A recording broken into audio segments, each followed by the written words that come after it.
수요일 날 안 나오신 분들은 저를 3주 만에 보게 될 건데요. 수요일 날 나오신 분들은 자주 뵙지만 제가 지난 2주 동안은 다른 지역교회 말씀 전하러 가서 뵙지 못했는데 3주 만에 보는 분들은 더 반갑습니다. 오늘은 하나님과의 올바른 관계라는 이런 제목으로 말씀을 좀 드리고 싶습니다. 유병헌 회장에 대한 그런 말을 사회자가 언급했는데 그분이 정말 하나님과 올바른 관계에 있었다면은 이렇게까지 나갔을까 하는 생각을 해보면서 우리가 이 주님을 섬기면서 이 하나님과 올바른 관계를 갖는 것이 얼마나 중요한가 하는 것을 주님 앞에 이렇게 다시 한번 깨닫게 됩니다. 우리가 이제 사회생활을 할 때 중요한 것은 무엇입니까? 이 사회생활은 이 사람과 관계되는 그런 삶을 말하는 것인데 이 대인관계가 굉장히 중요하죠. 우리가 사회생활을 원만하게 위해서는 대인관계를 원만하게 할 필요가 있습니다. 이 대인관계가 원만치 못하면은 사회생활하는데 적응하기가 상당히 어렵게 되죠. 우리 믿는 사람들은 하나님 믿는 사람들은 이제 신앙생활을 하게 되는데 신앙생활은 무엇입니까? 이것은 하나님과 관계된 삶입니다. 하나님과 관계된 삶. 그래서 이 하나님과 나와의 관계가 굉장히 중요한 것입니다. 하나님과 나와의 관계가 올바른 관계를 가지게 될 때 우리는 이 성도들 간의 관계도 올바른 관계를 가질 수 있고 또 이 세상 사람에 대한 관계도 올바른 관계를 가질 수가 있습니다. 근데 나와 하나님과 관계가 올바른 관계가 되지 못할 때 비정상적인 그러한 관계가 성립될 때 우리는 성도들과도 어떤 비정상적인 그러한 관계를 가질 수밖에 없고 또 세상과 세상 사람에 대해서도 어떤 비정상적인 그러한 관계를 가질 수밖에 없습니다. 우리의 삶 속에 일어나는 모든 문제는 사실은 다른 사람 때문이라고 생각하지만은 사실은 하나님과 나와의 관계가 비정상적일 때 일어나는 것입니다. 가정에서 부부간의 문제라든지 또 사회 속에서 직장 속에서 어떤 동료 간의 문제라든지 교회 안의 성도 간의 모든 문제도 사실은 우리는 일반적으로 다른 사람에게 문제가 있다고 생각을 하지만 사실은 주님 앞에 생각해 볼 때 주님과 나의 올바른 관계가 형성된다고 할 때는 사실 그런 문제가 일어나지 않습니다. 설령 문제가 일어난다 할지라도 바로 해결이 되는 것이죠. 회복이 되는 것입니다. 그래서 이 주님과의 관계가 얼마나 중요한가 하는 것을 우리가 알게 됩니다. 우리가 구원받았다는 것은 단순하게 죄사함 받고 지옥에 가지 않는 그런 차원에 머무르는 것이 아니라 우리가 구원받았다는 것은 죄사함 받았기 때문에 하나님 앞에 의롭다 칭함을 받고 거룩하게 인정을 받았기 때문에 거룩하신 하나님 앞에 나아가서 그분과 함께 교제하고 사귈 수 있는 놀라운 은혜를 주님 앞에 받았다는 것을 의미하는 것입니다. 그래서 하나님께서 우리를 구원하신 것은 우리를 불러서 그의 아들 예수 그리스도와 함께 교제하기 위해서 우리를 부른 것입니다. 사도 바울은 고린도서 1장 9절에서 그런 고백을 하고 있는 것입니다. 그래서 구원받은 그리스도인들과 우리를 구원하신 하나님과의 관계는 이제 인격적인 관계가 형성이 되는 것이죠. 인격적인 관계라는 것은 뭘 말하는 것입니까? 인격적인 관계라는 것은 서로에게 영향을 주고받는다는 것입니다. 서로에게 영향을 주고받으면서 살아가는 것. 그러니까 우리가 구원받았다는 것은 하나님의 자녀가 되었다는 것은 하나님과 교제하면서 하나님과 사귀면서 하나님의 영향을 받고 살아가는 사람들 이런 사람들을 우리는 성도다, 그리스도인이다 하는 것이죠. 그리고 하나님과 교제하고 하나님과 사귀면서 하나님의 영향을 받는 과정 가운데서 변화를 수반하는 삶을 살아가는 그런 사람들을 우리는 성도들이다 이렇게 이야기를 할 수가 있습니다. 하나님은 영이시죠? 사람도 영적인 존재입니다. 사람은 하나님의 형상대로 만들어졌기 때문에 구원받은 사람들은 하나님을 알 수 있는 것이죠. 또 하나님과 교제하고 하나님과 사귈 수가 있는 것입니다. 그래서 그리스도인은 구원받을 때 한 번 하나님을 만나느라 끝나는 것은 아닙니다. 정말 우리가 언젠가 예수 그리스도를 영접함으로 말미암아 하나님을 만났다면 그 후에 우리는 매일매일 계속해서 그분을 만나고 그분과 교제하고 그분과 사귀는 그러한 시간들이 필요한 것입니다. 하나님은 인격적인 분이시죠. 그렇기 때문에 성도들은 하나님과 함께 교제할 수 있는 것이고 또 하나님도 구원받은 성도들과 교제하기를 원하시는 것입니다. 근데 교제하면서 우리가 하나님이 어떤 분인가 하는 것을 알면 알수록 관계가 깊어지고 또 하나님이 어떤 분인가 하는 것을 깨달으면 깨달을수록 그분과의 어떤 깊은 사귐 가운데서 우리가 주님을 섬기게 되는 것입니다. 근데 문제는 많은 성도님들이 하나님을 잊고 산다는 것입니다. 하나님을 잃어버리고 산다는 것입니다. 바꿔 얘기하면 하나님과 교제 없이 살아간다는 것입니다. 그래서 오히려 하나님보다는 어떤 사람들과 만나서 교제하고 사람들과 많은 시간을 보내는 걸 더 즐겨하고 또 TV라든지 인터넷에 너무 많은 시간들을 빼앗긴다는 것입니다. 어떤 사람들은 하루 종일 인터넷에 들어가서 이 세상과 관계없는 인터넷 안에서의 삶을 살아가는 그런 사람들도 있는 것이죠. 그러다 보니까 어떤 생명력이 없게 되고 또 어떤 삶의 변화가 나타나지 않는 이런 것들이 오늘날 저와 여러분들의 문제라고 생각합니다. 사도 요한은 요한복음 17장 3절에서 그렇게 말씀하죠. 영생은 유일하신 참 하나님과 그가 보내신 자 예수 그리스도를 아는 것이다. 그렇습니다. 정말 영생 얻은 사람은 영생의 삶을 누리게 되는데 그것은 영생을 얻었기 때문에 영생을 주신 하나님과 서로 사귀고 교제하면서 하나님이 어떠한 분인가, 그분이 보내신 예수를 어떠한 분인가 하는 것을 성령 안에서 말씀을 통해서 경험적으로 주님을 알아가는 것입니다. 배워가는 것입니다. 이것이 바로 영생의 삶을 사는 사람들의 삶의 모습이죠. 그래서 이 그리스도인들은 성경을 통해서 성령님의 도우심 속에서 하나님과 교제할 수 있는 것입니다. 이 성경이라는 것은 이미 말씀되어진 책이지만, 기록되어진 책이지만, 그러나 우리가 성령 안에서 이 말씀을 보게 될 때 현재도 우리에게, 나에게 말씀하고 계시는 그러한 책인 것을 우리가 깨닫게 됩니다. 성령을 통해서 하나님과 교제하게 되는 것입니다. 그리고 성경을 통해서 하나님의 음성을 듣고 그리고 성경에 나타나 있는 하나님의 어떠한 분인가 하는 것을 깨닫게 될 때 우리는 보이지 아니하는 하나님의 마음을 알 수가 있게 되는 것이죠. 그런데 이 하나님과 교제가 없게 되면, 하나님과 사귐이 없게 되면 어떻게 돼요? 우리 생각대로 행하는 것입니다. 우리 경험대로 행하는 것입니다. 우리 상식대로 행하는 것입니다. 그래서 주님을 의식하지 않고 주님을 의지하지 않고 어떤 육신적인 삶을 살게 되는 것이죠. 이것이 구원받고 나서 가장 무서운 그런 우리의 모습이 되는 것입니다. 오늘 성경에서 이 주님을 떠나는 사람들의 그런 모습을 통해서 좀 교훈을 받길 원합니다. 사무엘상 13장을 보겠습니다.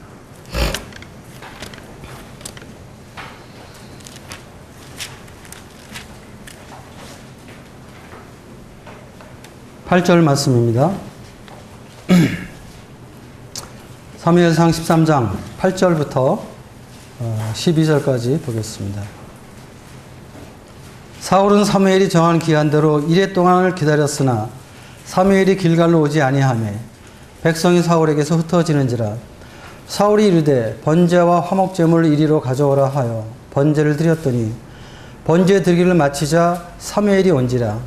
사울이 나가 맞으며 문안하매 사무엘이 이르되 왕이 행하신 것이 무엇이냐 하니 사울이 이르되 백성은 내게서 흩어지고 당신은 정한 날에 오지 아니하고 블레셋 사람은 믹마스에 모였음을 내가 보았으므로 이에 내가 이르기를 블레셋 사람들이 나를 치러 길갈로 내려오겠거늘 내가 여호와께 은혜를 간구하지 못하였다 하고 부득이하여 번제를 드렸나이다 하니라.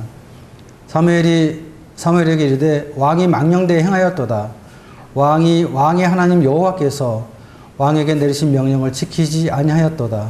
그리하였더라면 여호와께서 이스라엘 위에 왕의 나라를 영원히 세우셨을 것이거늘. 13절까지 읽어드렸습니다. 여기 13절에 보게 되면 이제 이 블레셋과 이제 이스라엘의 그 싸움을 보게 됩니다. 근데 이 이스라엘 군대는 약 3,000명 정도밖에 되지 않았는데 블레셋 사람들은 그 13장 6절, 5절에 보면은 병거가 3만이요, 마병이 6,000명이요, 백성은 해변에 모래같이 많더라. 엄청난 군대가 쳐들어오게 됐습니다. 그러니까 이 병사들이 도망가게 되고요. 또 모든 백성들이 벌벌벌 떠는 이런 어려운 상황에 사울이 이제 처해 있는 것을 우리가 보게 됩니다. 참 이러한 그 환경적으로 또 어려운 이런 상황을 맞이하게 됐을 때 사울은 이 문제를 하나님 앞에 가지고 갔어야 되는 것입니다. 하나님 앞에 이 문제를 가져가고 하나님을 의지했어야 됩니다. 근데 너무나 위급하다 보니까 사울은 하나님 앞에 가져가기 전에 자기 생각대로 행해버린 것입니다. 그래서 이제 번제와 화목제물로 하나님 앞에 번제를 드렸습니다. 이 번제라는 것은 왕일지라도 하나님 앞에 드릴 수 있는 것이 아니죠. 제사장만이 드릴 수 있는 것입니다. 그런데 사울이 그냥 자기 생각대로 급하다 보니까 드리게 됐고, 바로 이 번제를 드리고 나니까 바로 사무엘이 돌아왔습니다. 그리고 사무엘이 이제 사울에게 책망을 하게 되죠. 그랬을 때 사울이 부득이해서 번제를 드렸다. 부득이해서 이렇게 변명을 하게 됩니다만 13절에 사무엘이 사울에게 말하기를 왕이 망령되이 행하였도다. 왕의 하나님 여호와께서 왕에게 내신 명령을 지키지 아니하였도다. 이런 엄청난 말을 하게 됩니다. 그리고 14절에 보게 되면 지금은 왕의 나라가 길지 못할 것이라 여호와께서 왕에게 명령하신 바를 왕이 지키지 아니하였으므로 여호와께서 그의 마음에 맞는 사람을 구하여 여호와께서 그를 그의 백성의 지도자로 삼으셨느니라. 지금 왕이 바뀌어진다는 것입니다. 이 말은 하나님께서 사울을 버리셨다는 것입니다. 그리고 하나님께서 이미 다른 다음 왕을 이미 하나님께서 선택하셨다는 것을 말하고 있습니다. 이런 사울의 모습을 우리가 생각해 보면서 또 우리의 모습을 생각해 보는 것입니다. 또 저와 여러분들의 모습을 생각해 보는 것입니다. 우리의 삶 속에 만약에 사울과 같은 이런 긴급한 어려운 상황이 발생했을 때 우리는 어떻게 반응할까 하는 것입니다. 물론 우리의 머리나 우리의 생각은 민첩하게 벌써 어떤 대책을 세우고 1단계, 2단계, 3단계 이런 대책을 세울 것입니다. 그리고 우리도 어쩌면은 사울처럼 이러한 행동을 아마 하게 될 것입니다. 그래서 내 생각대로 행하는, 내 뜻대로 내가 주인이 되어서 내 마음대로 결정하는 아마 이런 삶을 우리가 살게 될 것입니다. 이 하나님과의 교제가 없다면, 또 우리의 삶 속에 하나님의 말씀이 없으면, 또 성령을 통한 어떤 주님의 인도하심이 우리 삶 속에 우리가 없다면, 우리가 구원받았을지라도 우리도 얼마든지 이러한 행동을 할 수 있다는 것입니다. 우리 15장을 보겠습니다. 사무엘상 15장.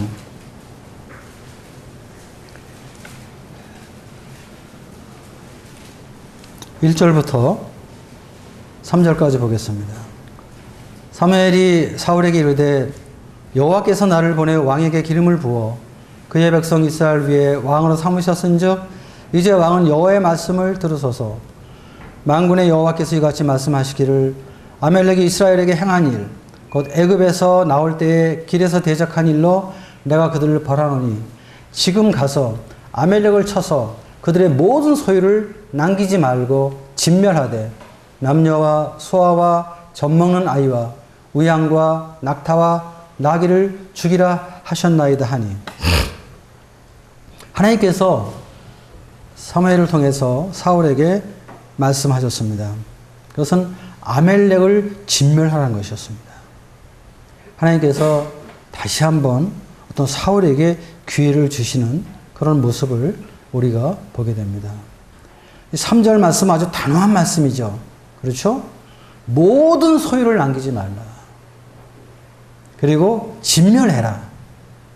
그리고 어린아이까지, 심지어는 젖먹는 아이같이 죽이라고 했어요. 아주 무서운 말씀이죠.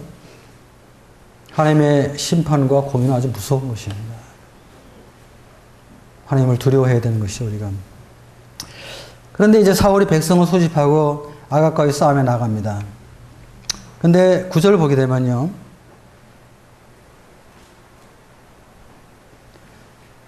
사울과 백성이 아각과 그의 양과 소의 가장 좋은 것 또는 기름진 것과 어린 양과 모든 좋은 것을 남기고 진멸하기를 즐겨하지 아니하고 가치 없고 하찮은 것은 진멸하니라.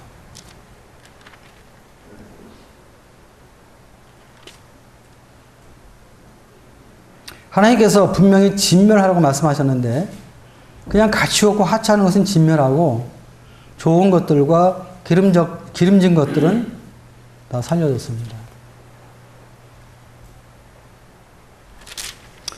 이제 하나님께서 사무엘에게 말씀하시고 사무엘을 통해서 사울에게 그것을 지적했을 때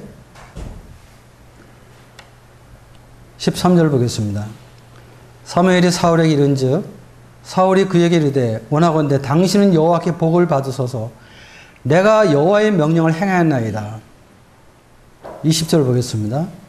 사울이 사무엘에게 이르되 나는 실로 여호와의 목소리를 청종하여 여호와께서 보내신 길로 가서 아멜렉 왕 아강을 끌어왔고 아멜렉 사람을 진멸하였다.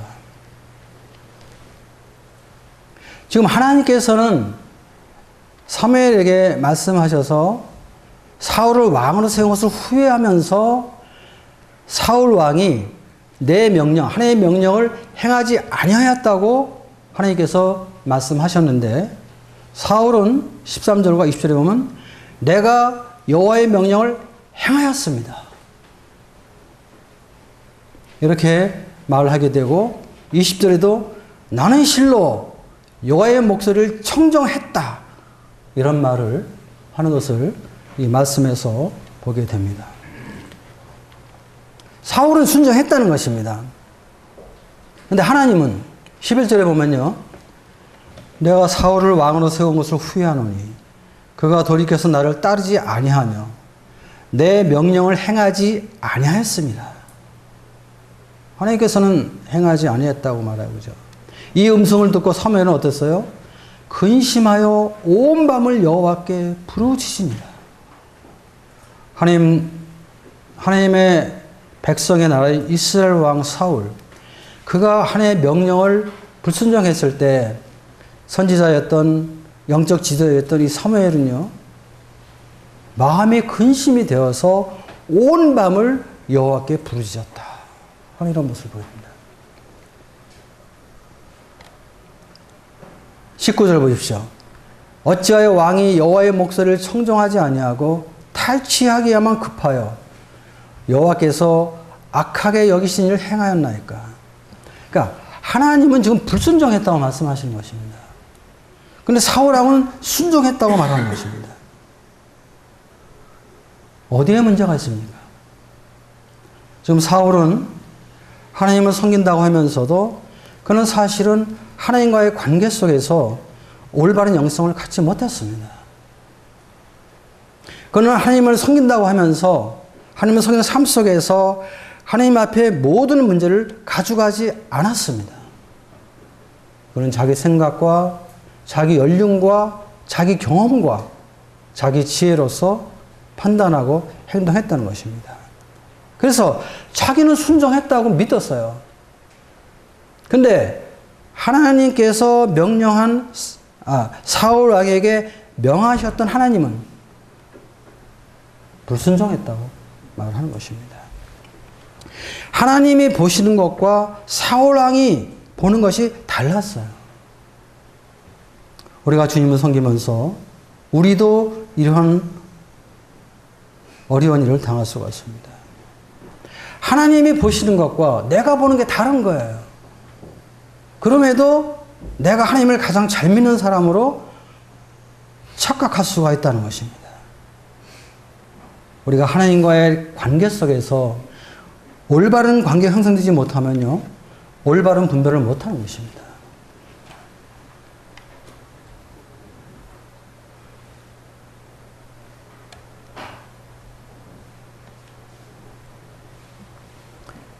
그런데 이 사울이 이렇게 행한 이유가 있어요. 무엇입니까? 21절에 보면 다만 백성이 마땅히 멸할 것 중에서 가장 좋은 것으로 길갈에서 당신의 하나님 여호와께 제사하려고 양과 소를 끌어왔나이다 하니라. 그러니까 이 사울 왕이 하나님에 불순종했던 것은 이 좋은 제물, 하나님 앞에 좋은 제물로 제사를 드리기 위해서 했다는 것입니다. 사울이 볼 때 이 좋은 제물을 죽이는 것은 너무 아까웠어요. 너무 아까웠던 것입니다. 그래서 그는 자기 생각이죠. 자기 생각으로 마땅히 멸할 것 중에서 좋은 양과 소를 뺐던 것입니다. 그래서 하나님 앞에 좋은 제물을 하나님 앞에 제사를 드린다면은 하나님께서 기뻐할 거라고 생각을 했던 것입니다. 죽이기보다는 좋은 것을 하나님 앞에 드리는 것이 더 좋다고 사울 왕은 생각을 했던 것입니다. 그러나 문제는 이것은 하나님의 뜻이 아니었다는 것입니다. 누구 뜻이었어요? 사울 왕의 뜻이었습니다. 사울 왕의 뜻이었어요. 우리가 하나님의 말씀 앞에서 분별이 없을 때 우리는 어떻게 돼요? 하나님을 잊어버리는 것입니다. 하나님을 잊어버리면 그러면 어떻게 해요? 내 생각으로 판단하는 것이죠. 내 생각으로. 참 우리가 이 주님을 섬기면서 이 하나님과 올바른 관계 속에서 올바른 영성을 갖는 것이 얼마나 중요한가 하는 것을 깨닫게 되는 것입니다. 만약에 사울과 같은 사람이 우리 교회 안에 있다면 어떻게 될까요? 참 어렵게 되는 것입니다. 형제들이 다 잘못됐다고 하는데도 이 사람은 자기가 옳다고 할 거 아니겠어요?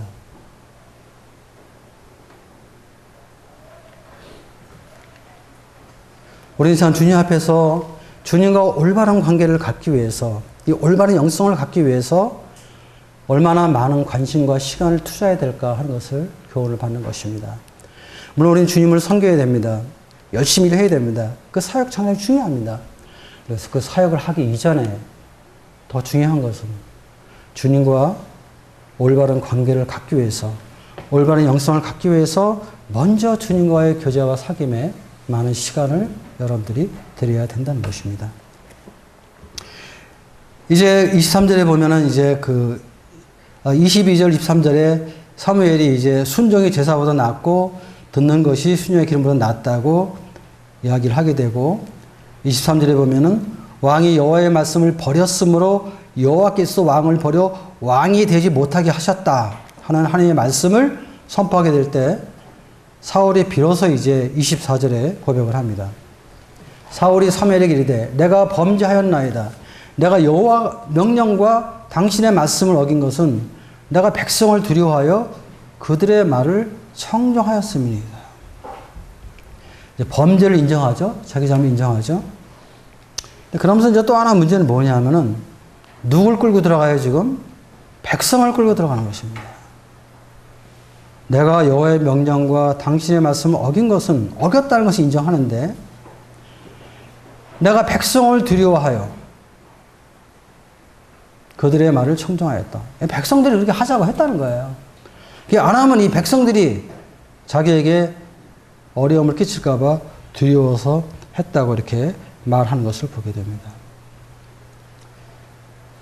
우리는 참 주님을 섬기면서 이렇게 행동할 때가 많죠. 어떠한 잘못이 있을 때 그 잘못을 주님 앞에서 내가 스스로 받기보다는 다른 사람을 물고 늘어지는 것. 누구 때문에? 누구 때문에? 누가 아니었으면 내가 이렇게 안 했을 텐데. 지금 사울도 그렇게 하는 것입니다. 실제 사울의 이 고백 속에서 우리가 사울의 영성을 생각해 볼 때 사울은 어떤 사람이었습니까? 그는 사람의 평가를 의식한 사람입니다. 어떤 하나님을 의식했다기보다는 사람의 평가, 사람이 어떻게 생각할까? 이것을 의식한 거예요. 하나님이 어떻게 생각하실까? 이걸 의식하기보다는. 그러니까 어떻게 돼요? 사울은 하나님의 왕이었지만 그는 결코 하나님의 종이 되지 못했습니다. 사람의 종이 됩니다. 사람이 어떻게 할까? 사람의 평가를 보고 사람을 섬겼다면 그건 사람의 종이죠. 그건 하나님의 종이 아니에요. 그래서 사울 왕은 하나님께서 원하시는 행동을 하지 않았습니다. 그리고 그는 사람이 원하는 행동을 하게 됐던 것이죠. 왜 그랬을까요? 근본 문제는 무엇일까요? 사울은 하나님 앞에 이 문제를 가져가지 않았다는 것입니다. 사울은 그의 삶 속에 하나님과 깊은 교제와 사귐을 갖지 않았다는 것입니다. 하나님 앞에 기도하고 하나님의 인도하심을 기다리고 그리고 하나님과 사귀는 그런 관계 속에서 주님의 음성을, 주님의 뜻을, 주님의 마음을 사울 왕은 알지 못했다는 것입니다. 그렇기 때문에 그가 결정한 것은 자기가 생각할 때는 하나님 앞에 순종한 것처럼 생각했지만 결국 그것은 하나님의 생각이 아닌 자기 생각이었고 하나님의 뜻이 아닌 자기 뜻이었다는 것입니다. 결국은 육신적으로 행동할 수밖에 없었고 육신적인 삶을 살 수밖에 없었다는 것입니다. 이런 사울 왕의 모습을 생각해 보면서 저와 여러분들의 모습을 보는 것입니다. 그럼 우리는 어떤가? 우리도 마찬가지예요. 우리가 구원받았다 할지라도 주님과 교제가 없다면 어떤 말씀 안에서 어떤 주님으로부터 나 자신을 돌아보고 책망받고 격려받고 또 인도받는 이런 말씀이 없다면 우리도 주님의 마음을 모르고 주님의 뜻을 알지 못하고 주님의 생각을 모르고 내 생각대로 내 뜻대로 얼마든지 주님을 섬길 수 있다는 것입니다. 그리고 더 무서운 것은 사울 왕처럼 하나님 앞에 잘못하고 있으면서도 불구하고 자기는 잘한다고 생각하는 거예요. 참 이건 어려운 것입니다. 우리는 저와 여러분들이 이렇게까지 영적으로 어두운 사람이 되어서는 안 될 것입니다. 성도는 온전할 수는 없어요. 그렇지만 우리는 적어도 내가 잘못했을 때 내 잘못을 알기는 해야 돼요. 그래야 주님 앞에 그런 문제를 가져가는 거예요. 근데 사울 왕은 지금 잘못하고 있으면서도 잘했다는 거죠. 불순종하고 있다면서도 순종하고 있다는 것이죠. 이 말씀을 묵상해 볼 때 우리가 주님을 섬기면서 이 하나님과 교제하는 것이 얼마나 중요한가. 하나님과 사귀는 것이 얼마나 중요한가. 정말 하나님과 올바른 관계가 얼마나 중요한 것을 우리가 이 말씀에서 교훈으로 받게 되는 것입니다. 우리 신약에서 또 한 사람 보겠습니다. 누가복음 18장을 보겠습니다.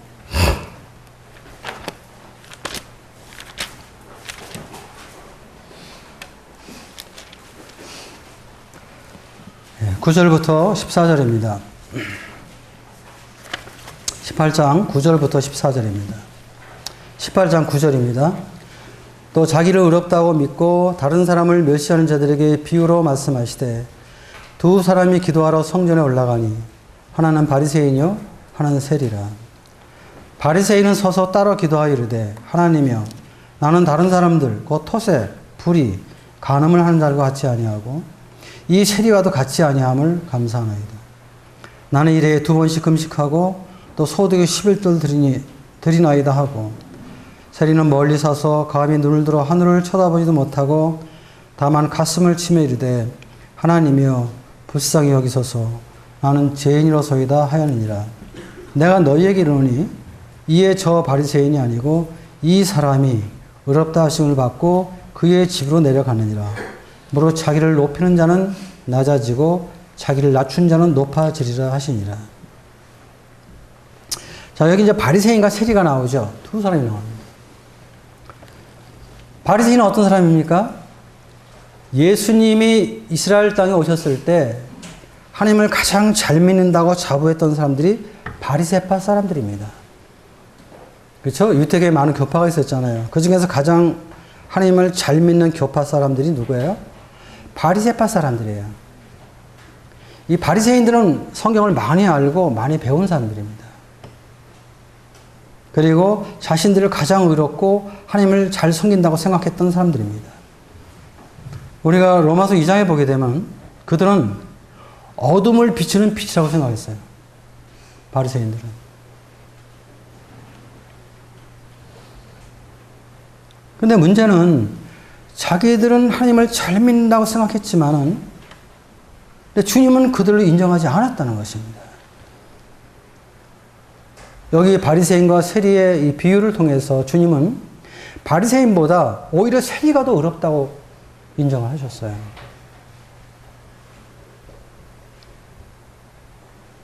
이들은 많은 일을 한 사람입니다. 바리새인들은 항상 나를 내세우는 사람입니다. 나를 내세우는 사람이에요. 이 바리새인의 삶의 특징은요, 그들이 믿는 하나님이 나오지 않습니다. 그들의 삶과 그들의 고백 속에서. 누가 나와요? 내가 나오는 거예요. 내가. 여기도 그렇잖아요. 나는 토색하지 않았습니다. 나는 불의하지 않았습니다. 나는 간음하지 않았습니다. 나는 이 세리와 같지 않습니다. 나는 일에 2번 금식합니다. 나는 소득의 11조를 드립니다. 바리새인의 삶의 중심이 항상 나입니다. 나는 내가 뭐 했습니다. 주님, 나는 저 사람처럼 이런 거 안 했습니다. 이런 거 안 했습니다. 결국 뭐예요? 내가 중심이 되고 내 의를 가지고 하나님 앞에 나간 사람들이었기 때문에 그들은 하나님이 보실 때 의롭다고 인정을 받을 수가 없었습니다. 그럼에도 불구하고 그들은 자기들이 가장 잘 믿는다고 생각을 했어요. 왜 주님 인정하지 아니했을까요? 그래서 성경을 많이 배우고 성경을 많이 가르치고 그리고 자기들이 하나님을 가장 잘 믿는다고 했지만요. 그들은 삶의 변화가 없었습니다. 말씀을 많이 알고 있는데 말씀을 다른 사람이 가르치고 있는데 정작 그 자신들의 삶은 변화가 없었어요. 그러니까 그들의 하는 말은 훌륭했는데 그들의 가르침은 놀라웠는데 그들의 삶은 그렇지 못했어요. 어떤 삶의 어떤 감동과 도전을 받지 못했습니다. 바꿔 얘기하면 다른 사람들에게 어떤 영향력을 주지 못했어요. 말과 행동이 달랐죠. 왜 그랬을까요? 그들은 말씀을 읽었어도요, 자신들의 모습을 보지 못했어요.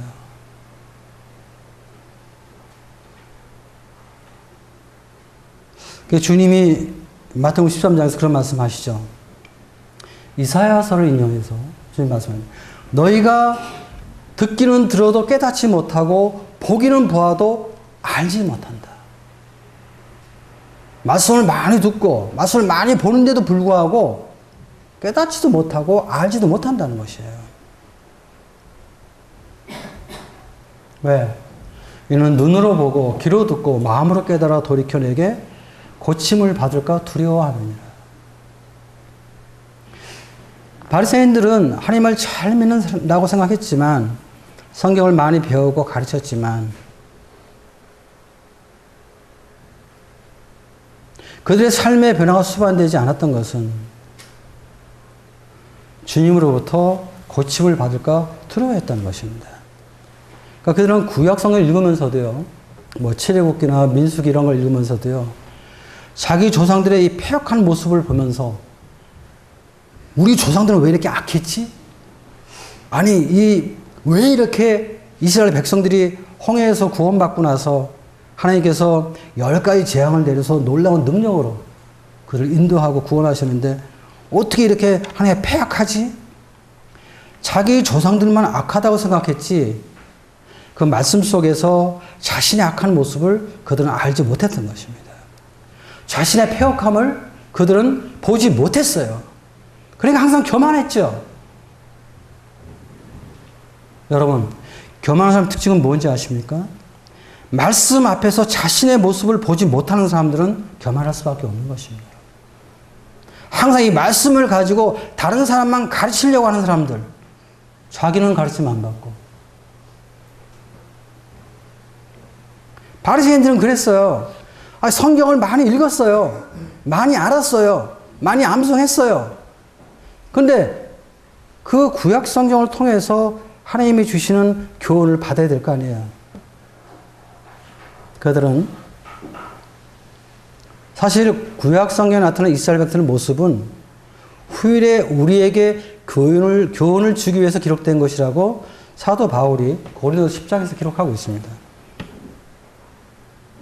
우리 성경을 보면서 성경에 나타난 많은 사람들의 패역하는 모습을 보면서 우리 자신을 살피는 게 참 중요한 것입니다. 왜? 그들이나 우리가 똑같은 사람이거든요. 그들의 모습 속에 나의 모습이 있거든요. 근데 그들은 말씀을 지식으로 대했지만 말씀을 통한 어떤 하나님의 인격적인 사귐이 없었어요. 교제가 없었어요. 그러니까 말씀으로 자신을 보기보다는 말씀으로 남을 판단했죠. 또 말씀을 가르치길 좋아했지만 순종하진 않았습니다. 말씀으로 자신의 모습을 보고 자신의 악함이나 잘못됨을 발견하고 회개하고 돌이켜야 되는데 그들은 그렇게 하지 않았습니다. 다른 사람만 고쳐주려고 했어요. 다른 사람만.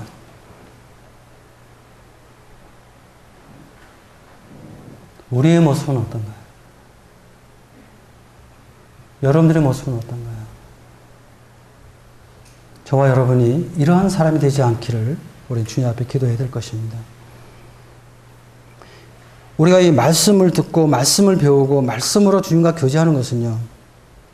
남을 판단하고 남을 가르치기 전에 나 자신을 살펴보고 내가 순종하기 위해서 우리는 주님의 말씀을 보고 배우는 것입니다. 또 하나님과의 어떤 사귐을 통해서 인격적인 교제를 통해서 하나님의 영향을 받기 위해서 말씀을 보는 것입니다. 그러나 바리새인들은 하나님과 교제하지 않았습니다. 그는 성경을 지식으로 받았어요. 학문을 연구하는 것처럼, 공부하는 것처럼, 배우는 것처럼, 그리고 다른 사람에게 그 지식을 가르치길 원했어요. 그러니까 지식은 사람을 교만케 한다는 사도 바울의 말이 옳은 것입니다.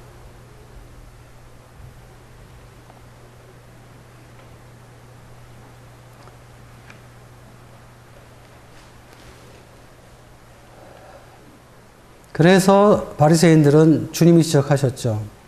그들은 구제할 때 은밀하게 하지 않았습니다. 시장에서 나팔을 불어가지고 사람을 다 많아놓고 구제를 했어요.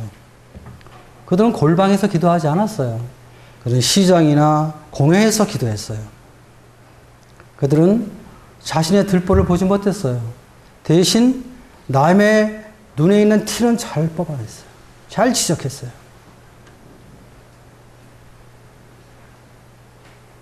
그들은 하나님의 인정보다는 사람의 인정을 받길 원했습니다.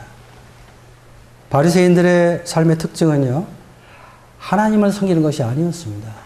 사람을 섬기는 것이었습니다. 우리가 복음서에 보게 되면 하나님을 가장 잘 믿는 바리새인들이요, 결국 누굴 죽여요? 하나님의 아들 예수를 십자가에 죽였습니다. 바리새인들은 항상 죽이는 사역이었어요. 항상 그들은 하나님을 열심히 섬긴다고 했지만 열심히 섬긴다는 그들의 사역은 하나님께 영광을 돌리는 사역이 아니라 하나님의 영광을 회파하는 사역을 했다는 것입니다. 왜? 그들은 하나님과의 사귐이 없었어요. 하나님과의 교제가 없었습니다. 그래서 그들은 성경은 많이 알았지만 성경에 기록된 하나님을 몰랐습니다. 이건 오늘날도 같아요. 어떤 사람 성경을 많이 아는데요, 성경에 기록된 하나님을 잘 모르는 거예요. 하나님의 마음을 모르죠. 하나님의 뜻을 모르는 것입니다.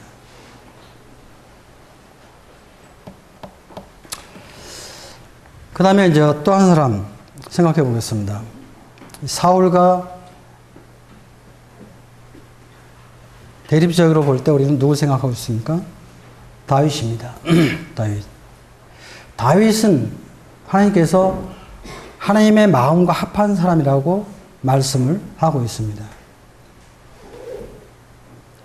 이 다윗의 생애를 보게 되면요, 다윗이 얼마나 하나님과 교제를 가까이 하고 하나님을 사모했는지 모릅니다. 이 시편에 보게 되면은 다윗이 쓴 시들이 참 많이 있습니다. 다윗의 쓴 시들의 특징을 가만히 살펴보면요, 항상 하나님을 사모하고 하나님과 교제하기를 힘썼습니다. 우리 한번 시편이라는 말씀을 잠깐 좀 찾아보도록 하겠습니다. 시편 27편입니다.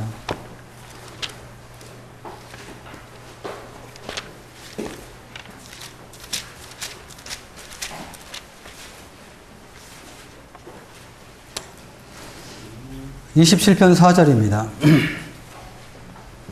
시편 27편 4절. 내가 여호와께 바라는 한 가지 일, 그것을 구하리니 곧 내가 내 평생에 여호와의 집에 살면서 여호와의 아름다움을 바라보며 그의 성전에서 사모하는 그것이라. 참 이 시편 읽을 때마다 참 감동이 되는 시편이에요. 그렇죠? 다윗은 훌륭한 주님의 종이었습니다. 그는 주님을 위해서 많은 사역을 한 사람입니다. 그러면서도 그가 항상 원했던 것은 어떤 사역을 원했던 것이 아니었습니다. 그는 어떤 사역을 하기 이전에 여호와의 집에 살면서 여호와의 아름다움을 바라보며 그리고 주님의 아름다움을 사모하는 그것을 사도 다윗은 항상 사모했던 것입니다. 1절 보십시오. 27편 1절. 여호와는 나의 빛이요 나의 구원이시니 내가 누구를 두려워하리요. 여호와는 내 생명의 능력이시니 내가 누구를 무서워하리요. 그는 하나님을 이렇게 알았어요. 하나님을 빛으로 알았습니다. 구원으로 알았습니다. 그래서 그는 많은 두려움과 어려움이 있었지만, 순간적으로 육신적으로 두려워하고 어려워했지만, 그러나 궁극적으로 그는 내가 누구를 두려워하리요, 내가 누구를 무서워하리요, 이런 고백을 할 수가 있었습니다. 왜? 그의 삶 속에 함께 하시는 하나님, 그의 삶 속에 임재하신 하나님, 그 하나님을 바라보며 그 하나님을 사모했기 때문에.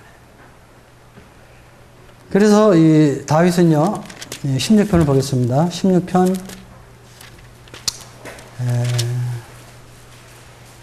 8절 말씀 보겠습니다. 내가 여호와를 항상 내 앞에 모시며 그가 나의 오른쪽에 계심으로 내가 흔들리지 아니하리라. 내가 여호와를 항상 내 앞에 모셨다. 다윗은 그의 삶 속에서 하나님을 자기 앞에 항상 계신 것처럼 생각하고 살았어요. 여러분, 주님이 지금 내 앞에 계시다고 할 때 우리의 생각과 우리의 행동이, 우리의 삶이 어떻게 달라질까요? 우리는 종종 그렇게 생각하죠. 하나님은 저기 하늘에 계신. 그래서 하나님은 아마 모르실 거야. 나를 못 보실 거야. 이런 생각을 할 때도 있지 않나요? 다윗은 내가 여호와를 항상 내 앞에 모시며 그랬습니다. 또 우리 143편 보겠습니다. 시편 143편 8절입니다.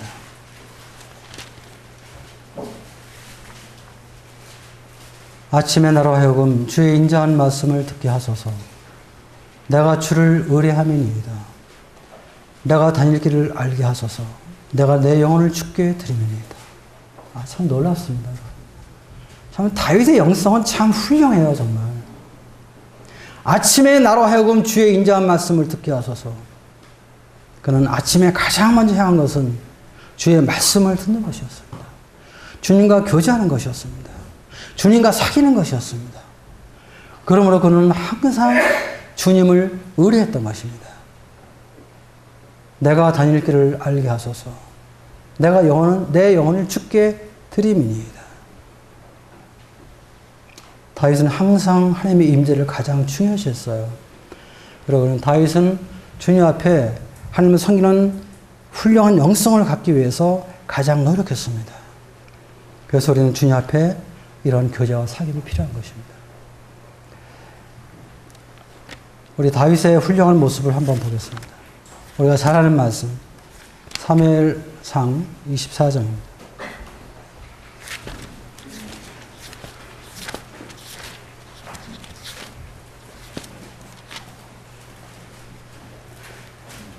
엔게디 동길에서, 엔게디 광야에 있는 동굴에서 이제 사울이 변을 보기 위해서 들어오게 되죠. 근데 그 굴 속에서 다윗과 다윗의 장군들이 숨어 있었죠.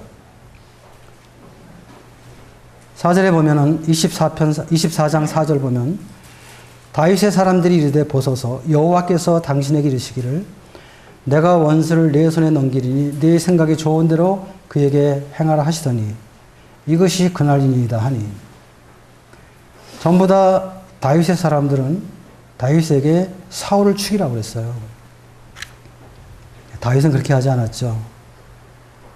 다윗이 일어나서 사울의 겉옷자락을 가만히 베니라. 그리한 후에 사울의 옷자락 베므로 말미암아 다윗의 마음이 찔려. 6절에 보면은 자기 사람들에게 이르되 내가 손을 들어 여호와의 기름 부음을 받은 내 주를 치는 것은 여호와께서 금하시는 것이니 그는 여호와의 기름 부음을 받은 자가 되느니라 하고 다윗이 이 말로 자기 사람을 금하여 사울을 해하지 못하게 하니라. 참 놀랍습니다, 여러분. 참 저는 항상 이 말씀 볼 때마다 참 곳곳이 좀 찡하게 감동을 받습니다. 저도 참 다윗처럼 이런 인격을 갖고 싶습니다. 이런 영성을 갖고 싶습니다. 나를 대적하는 원수를 향해서 이런 마음을 갖는 것 쉬운 게 아니거든요. 사실은 원칙적으로 따지면요, 다윗은 아무 잘못이 없어요. 사울이 너무 육신적인 사람이었어요. 사울이. 이 육신적인 사울 때문에 지금 다윗은 애매하게 고난을 받는 것입니다. 그리고 사실 사울은 왕도 아니에요. 어떤 면에서. 왜? 이미 하나님이 버리신 사람입니다. 다윗은 이미 사무엘을 통해서 기름 부음을 새로 받은 왕입니다. 실제 왕은 다윗입니다. 사울은 지금 겉으로만 왕이란 말이에요. 그리고 사울은 사실은 정신이 제정신이 아니에요, 지금. 사울은 이 귀신들의 이런 그 홀림 속에서 사실 미치광이에요. 얼마든지 죽일 수 있는 거예요. 사울은 그렇게 하지 않았어요. 왜?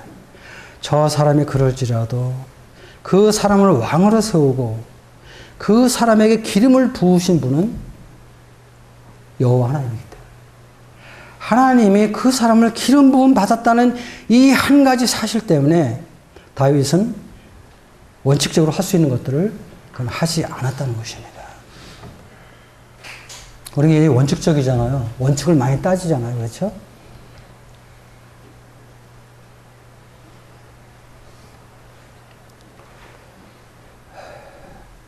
우리가 여호와의 기름을 받은 사람들, 또 그런 주님의 종들을 우리가 함부로 판단해서는 안 되는 것입니다. 나와 생각이 다를지라도, 나를 어렵게 한다 할지라도, 우리는 어떤 인간적인 꾀와 육신적인 그러한 일을 도모해서는 결코 안 되는 것입니다. 어떻게 다윗이 이런 훌륭한 영성을 가질 수 있었을까요? 그건 아침마다 주님과 교제하면서 주님께서 내 앞에 계신 것처럼 주님을 섬기면서 그는 주님의 음성을 들을 수가 있었고 주님의 마음을 볼 수가 있었고 주님의 뜻을 알 수가 있었고 그는 그가 섬기는 하나님의 형상을 닮아갈 수가 있었어요. 그래서 가능했던 것이에요. 정말 다윗의 영성은 참 훌륭합니다. 참 이런 것들을 보면서 오늘 우리가 그런 교훈을 받는 것입니다. 우리가 주님을 섬기면서 가장 우선시할 건 무엇인가? 이 하나님과 올바른 관계를 갖도록 힘쓰는 것 중요합니다. 시간이 바쁘죠. 이 하나님과 교제하는 거 쉽지 않아요.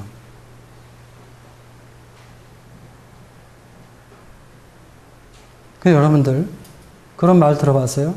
죽을 각오로 하면 못할 게 없다. 죽을 각오로. 사실 우리가 주님 섬기는 것은요, 목숨을 걸고 해야 되는 것입니다. 여러분. 지금 우리가 살고 있는 세상이요, 그렇게 호락호락한 데가 아니에요. 그래서 정말 주님과 이 교제하는 것도요, 목숨 걸고 할 필요가 있어요. 하루 시작하기 전에, 어떤 일 하기 전에, 하나님과 먼저 사귐을 갖도록 하세요. 하나님과 교제하는 시간을 갖도록 하십시오. 그래서 여러분들 하나님과 올바른 관계를 갖도록 하셔야 됩니다. 여러분, 어떤 사람과의 관계, 어떤 죄의 문제, 뭐 부모와의 갈등, 직장에서의 갈등, 모든 문제의 근원은 내가 그 사람과의 관계 속에서 나는 옳고 저 사람이 문제다고 생각할 때 우리는 아무 해결도 볼 수 없어요. 남을 판단하고 정죄할 뿐이지. 그러나 주님 앞에서 이런 문제를 가져가고 주님과 올바른 관계가 정립된다면 우린 주님과의 친밀한 사귐 속에서 주님 모습을 뵙고 주님을 닮아가려고 할 때 그런 문제들을 우리는 해결을 할 수가 있는 것입니다. 하나님과 깊은 교제 속에 있을 때 우린 정말 주님의 마음을 볼 수가 있어요. 주님의 뜻을 분별할 수가 있어요. 또 하나님과 올바른 관계 속에 있을 때 우린 정말 주님의 능력을 공급받을 수가 있는 것입니다. 그 능력으로 우리가 말씀도 전해야 되고요. 그 능력으로 우리가 주님 일에 충성해야 됩니다. 어떤 인위적인 방법, 뭐 사람이 알아주니까 열심히 하고, 뭐 사람이 안 알아주면 그만두고, 우리 수준이 그렇잖아요. 뭐 제 수준이 그렇습니다. 그러나 정말 주님과의 깊은 사귐 속에 주님과 친밀한 교제 가운데 있게 될 때 우리는 주님의 능력을 공급받는 것입니다. 우리 스스로 주님의 일을 하는 것입니다. 누가 시켜서, 누구 눈치 때문에 그렇게 하지 않는 것입니다. 그래서 하나님과 친밀한 교제와 사귐 속에서 하나님과 올바른 관계를 맺게 힘쓰고 그리고 주님으로 만족하는 그런 삶을 사시길 바랍니다. 20세기 선지자라고 하는 그 A.W. 토저가 아주 유명한 말을 했어요. 어떤 말을 했냐면 그리스도인답지 못한 삶을 사는 것은 하나님과의 교제가 없기 때문이다. 참 공감이 됐습니다. 성도들이 성도답지 못한 삶을 사는 것은 하나님과 교제가 없기 때문입니다. 우리가 참 바쁜 시대에 살고 있지만 주님과 친밀한 교제와 사귐 속에서 주님의 섬김으로 인해서 올바른 관계를 갖기 힘쓰는 저와 여러분 되시길 바랍니다. 감사합니다.